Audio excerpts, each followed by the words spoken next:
উপসাগরীয় দেশগুলো প্রতিহত করছে ড্রোন আর ক্ষেপণাস্ত্র। বাহরাইন প্রতিহত করেছে ৭৫টি মিসাইল এবং ১২৩টি ড্রোন। আমিরাতে ড্রোনের ধ্বংসাবশেষের আঘাতে ৬ প্রবাসী আহত। কাতারের দোহার আকাশে বিকট বিস্ফোরণের শব্দ। খারাজ অঞ্চলে মিসাইল ড্রোন প্রতিহত করেছে সৌদি। আটকে পড়া ট্যুরিস্ট রেজিডেন্টদের জরিমানা মওকুফের সিদ্ধান্ত আমিরাতের। আর কুয়েত জানিয়েছে সক্রিয় রয়েছে তাদের আকাশ প্রতিরক্ষা ব্যবস্থা। এসব খবর নিয়ে আজকের মধ্যপ্রাচ্যের নিউজ আপডেট, সাথে আছে আমি পৃথ্বী বিশ্বাস। চলে যাচ্ছি বিস্তারিত খবরে। বাহরাইনের আকাশ প্রতিরক্ষা ব্যবস্থা ৭৫টি ব্যালিস্টিক মিসাইল এবং ১২৩টি ড্রোন প্রতিহত করেছে, যা দেশটির আকাশসীমা, জলসীমা এবং ভূখণ্ডকে লক্ষ্য করে ছোড়া হয়েছিল। কর্তৃপক্ষ বলছে প্রতিরক্ষা বাহিনীর দ্রুত পদক্ষেপে বড় ধরনের ক্ষয়ক্ষতি এড়ানো সম্ভব হয়েছে। নিরাপত্তা পরিস্থিতির কারণে বাহরাইন ডিফেন্স ফোর্স জনগণকে সতর্ক থাকার আহ্বান জানিয়েছে।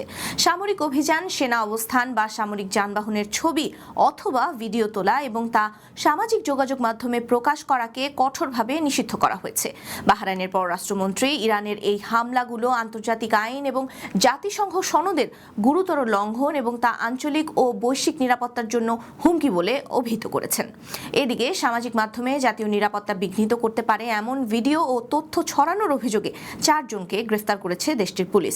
কর্তৃপক্ষ বলছে ভুল তথ্য ও গুজব জনমনে আতঙ্ক সৃষ্টি করতে পারে। কর্তৃপক্ষ বলছে সরকার যে সতর্কতা বা জরুরি পরিকল্পনা ঘোষণা করছে তা মানেই আসন্ন হামলা বা সরাসরি বিপদ নয়, বরং এগুলো মানুষের নিরাপত্তা নিশ্চিত করার জন্য নেয়া প্রস্তুতিমূলক ব্যবস্থা। সৌদির আকাশ প্রতিরক্ষা ব্যবস্থা রাজধানীর রিয়াদের কাছে আল খারাজ অঞ্চলের আকাশে ৩টি ক্রুজ মিসাইল এবং ৩টি ড্রোন শনাক্ত করে ধ্বংস করে দিয়েছে। সামরিক মুখপাত্র মেজর জেনারেল তুর্কি আল মালিকি জানিয়েছেন আকাশ প্রতিরক্ষা ব্যবস্থা তাৎক্ষণিকভাবে এসব লক্ষ্যবস্তু শহরের বাইরে ধ্বংস করতে সক্ষম হয়েছে। এর আগের দিনও সৌদির প্রতিরক্ষা বাহিনী একটি ড্রোন এবং 2টি ক্রুজ মিসাইল ধ্বংস করে। একই সময় পূর্বাঞ্চলের গুরুত্বপূর্ণ রাস তানুরা তেল শোধনাগার লক্ষ্য করে আরেকটি ড্রোন হামলার চেষ্টা করা হয়, তবে তা ব্যর্থ করে দেওয়া হয় এবং কোনো ক্ষয়ক্ষতি হয়নি বলে জানিয়েছে কর্তৃপক্ষ। সৌদি সরকার বলছে এসব হামলা দেশের গুরুত্বপূর্ণ অবকাঠামো ও জ্বালানি স্থাপনাকে লক্ষ্য করে করা হয়েছিল। তবে প্রতিরক্ষা ব্যবস্থার দ্রুত পদক্ষেপে জনগণ এবং গুরুত্বপূর্ণ স্থাপনাগুলো নিরাপদে রয়েছে। মধ্যপ্রাচ্যে চলমান সংঘাতের কারণে সৌদি আরব সহ উপসাগরীয় দেশগুলোতে নিরাপত্তা ব্যবস্থা সর্বোচ্চ সতর্ক অবস্থায় রাখা হয়েছে বলে জানা গেছে। কাতারের রাজধানী দোহার আকাশে ক্ষেপণাস্ত্র ধ্বংস করার কারণে গোটা রাজধানী জুড়ে বিকট বিস্ফোরণের শব্দ শোনা গেছে। রাজধানীর আকাশে ধোঁয়ার কুণ্ডলীও দেখা গেছে বলে খবর দিয়েছে দি গালফ নিউজ। কাতারি কর্তৃপক্ষ জানিয়েছে যে যুদ্ধ বিমান এবং সামরিক বিমান প্রতিরক্ষা ব্যবস্থা দেশটির আকাশসীমা লক্ষ্য করে একাধিক ইরানি ক্ষেপণাস্ত্র এবং ড্রোন ধ্বংস করেছে, যাকে কর্মকর্তারা উপসাগরীয় অঞ্চলে সমন্বিত আক্রমণ হিসেবে বর্ণনা করেছেন। ধ্বংসপ্রাপ্ত ক্ষেপণাস্ত্রের ধ্বংসাবশেষ পড়ে যাওয়ার ফলে বেশ কয়েকটি এলাকায় কয়েকজনের আহত হবার খবর পাওয়া গেছে এবং সীমিত ক্ষয়ক্ষতি হয়েছে। মার্কিন ইসরায়েলি হামলার বিরুদ্ধে তেহরানের প্রতিশোধমূলক পদক্ষেপ পুরো অঞ্চলে ছড়িয়ে পড়ায় কাতার আগেই সতর্ক করে দিয়েছিল সমস্ত লাল রেখায় ইতোমধ্যে অতিক্রম করা হয়েছে।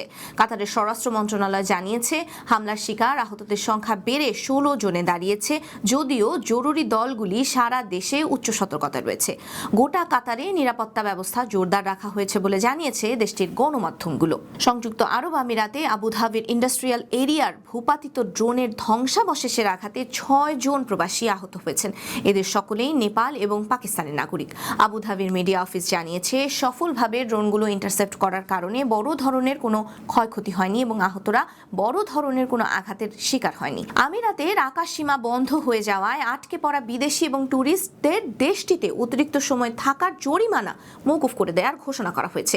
দেশটির সিটিজেনশিপ এবং কাস্টমস ও পোর্ট কর্তৃপক্ষ থেকে জানানো হয়েছে জরুরি ও চলমান বিশেষ অবস্থার প্রেক্ষিতেই এই উদ্যোগ নেওয়া হয়েছে। এই সিদ্ধান্ত নেওয়া হয়েছে সেই সব ভিজিটর এবং রেজিডেন্টদের জন্য যাদের ফ্লাইট বাতিল কিংবা বিলম্ব হওয়ায় নির্ধারিত সময়ে দেশ ত্যাগ করা সম্ভব হয়নি। এদিকে আঞ্চলিক নিরাপত্তা পরিস্থিতির কারণে দুবাই ভিত্তিক এয়ারলাইন্স এমিরেটস ঘোষণা করেছে 7 মার্চ পর্যন্ত দুবাই থেকে নিয়মিত ফ্লাইট সাময়িকভাবে স্থগিত থাকবে, যদিও সীমিত সংখ্যক বিশেষ ফ্লাইট চালু রাখা হয়েছে। অন্যদিকে কিছু এয়ারলাইন্স ধীরে ধীরে সীমিত পরিসরে পরিষেবা চালু চালু করতে শুরু করেছে। Emirates, Etihad Airways, fly Dubai and air Arabia সহ কয়েকটি এয়ারলাইন্স সীমিত সংখ্যক ফ্লাইট পরিচালনা করছে, মূলত আটকে পড়া যাত্রীদের সহায়তা করার জন্য। তবে বেশিরভাগ নিয়মিত আন্তর্জাতিক ফ্লাইট এখনও পুরোপুরি স্বাভাবিক হয়নি। বিশেষজ্ঞরা বলছেন, মধ্যপ্রাচ্যের চলমান সংঘাতের কারণে আকাশপথের নিরাপত্তা ঝুঁকি বেড়ে যাওয়ায় পুরো অঞ্চলের বিমান চলাচলে বড় ধরনের প্রভাব পড়ছে, যার ফলে বহু আন্তর্জাতিক যাত্রী এখনও ভ্রমণ জটিলতার মুখে রয়েছেন। পরিস্থিতি ক্ষণে ক্ষণে পাল্টাচ্ছে। যাত্রীদের ফ্লাইট সংক্রান্ত সর্বশেষ তথ্য জানার জন্য নিজ নিজ এয়ারলাইন্সের সঙ্গে যোগাযোগ রাখার পরামর্শ দেওয়া হয়েছে। মধ্যপ্রাচ্যের চলমান উত্তেজনার মধ্যে কুয়েত আবারও একটি শক্তিশালী মিসাইল ও ড্রোনের হামলা প্রতিহত করেছে। কুয়েতের প্রতিরক্ষা বাহিনীর জেনারেল স্টাফ জানিয়েছেন, দেশের আকাশসীমায় ঢুকে পড়া মিসাইল ও ড্রোনের একটি বড় ঢেউ প্রতিহত করেছে কুয়েতি প্রতিরক্ষা বাহিনী। সেনাবাহিনী জানিয়েছে, আকাশ প্রতিরক্ষা ব্যবস্থা সক্রিয়ভাবে এসব লক্ষ্যবস্তু শনাক্ত এবং ধ্বংস করেছে।